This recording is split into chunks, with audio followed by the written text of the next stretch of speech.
Halo semuanya, selamat datang di sesi eksplorasi mendalam kita hari ini. Kita punya misi khusus nih, terutama buat kamu yang masih duduk di bangku SMA atau SMK. Misi yang penting banget buat masa depan ya. Bener banget.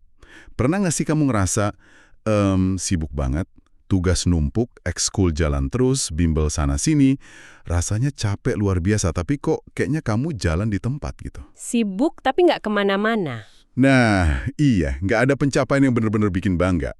Makanya, hari ini kita bakal ngebedah catatan menarik dari video bimbingan konseling SLB soal alasan utama kenapa orang kerja keras tapi nggak capai hal yang berharga. Oke, mari kita bedah ini. Mari kita mulai. Di video itu, ada satu analogi yang nampar banget sih. Bayangin kamu bawa motor, bensin full, niatnya mau jalan jauh. Tapi kamu, nggak tahu mau kemana. Ujung-ujungnya cuma muter-muter ngabisin bensin tanpa arah kan? 100% bener. Yang menarik di sini adalah kalau kita perhatikan orang-orang yang ada di puncak, mau itu atlet papan atas atau pebisnis sukses, semua tuh menetapkan tujuan atau goals yang jelas. Nggak sekedar ngalir aja gitu ya? Betul, menetapkan tujuan itu bukan cuma ngasih visi jangka panjang, tapi ngasih motivasi jangka pendek.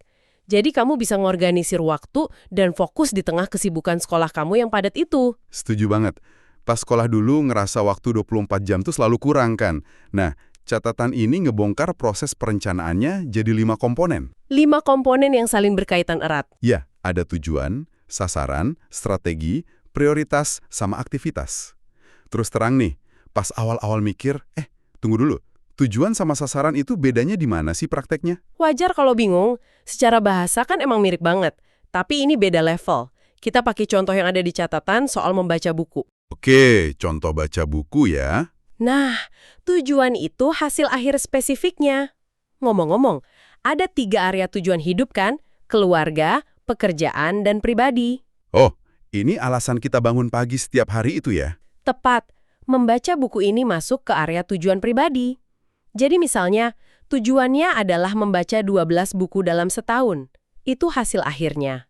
Oke, make sense. Berarti tujuan itu destinasi akhirnya. Terus sasaran itu apa dong? Kayak anak tangganya gitu? Benar banget. Sasaran atau objectives itu subtujuan, langkah terukurnya. Kalau tujuannya 12 buku setahun, berarti sasarannya adalah Harus baca 1 buku per bulan. 100 buat kamu. Berapa buku yang harus dibaca per bulan, itu sasarannya. Jelaskan ukurannya. Nah, setelah sasaran beres, baru kita masuk ke strategi. Metodenya ya berarti? Betul, cara ngerjainnya. Berarti strateginya bisa berupa meluangkan waktu khusus, 5 hari seminggu, murni cuma buat membaca. Tepat sekali.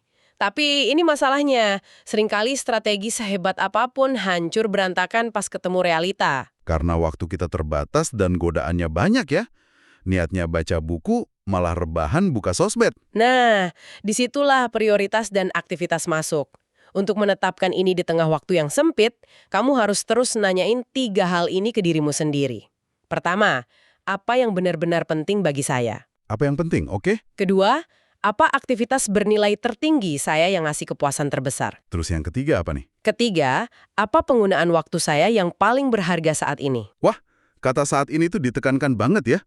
Kenapa pertanyaan ketiga ini yang paling kunci buat pendengar kita yang masih SMA atau SMK? Karena sebagai pelajar, jadwal kalian kan padat banget. Pertanyaan ketiga ini kunci biar kamu nggak terjebak ngelakuin hal-hal remeh yang kurang bermanfaat. Kayak scrolling berjam-jam tanpa sadar gitu kan? Betul. Pertanyaan ini maksa kamu mulai menetapkan aktivitas harian yang sangat jelas dan spesifik. Oh, aku paham. Jadi dari pertanyaan itu kita langsung mikir, daripada main HP, mending aku nargetin baca 15 halaman hari ini. Langsung jadi aktivitas konkret ya? Tepat. Kalau aktivitas harian jalan, sasaran bulanan tercapai, akhirnya tujuan tahunanmu terwujud. Semuanya terkoneksi. Keren banget. Jadi kesimpulannya, kesuksesan bukan sekedar perkara sibuk, tapi tentang mengubah tujuan jadi tindakan nyata.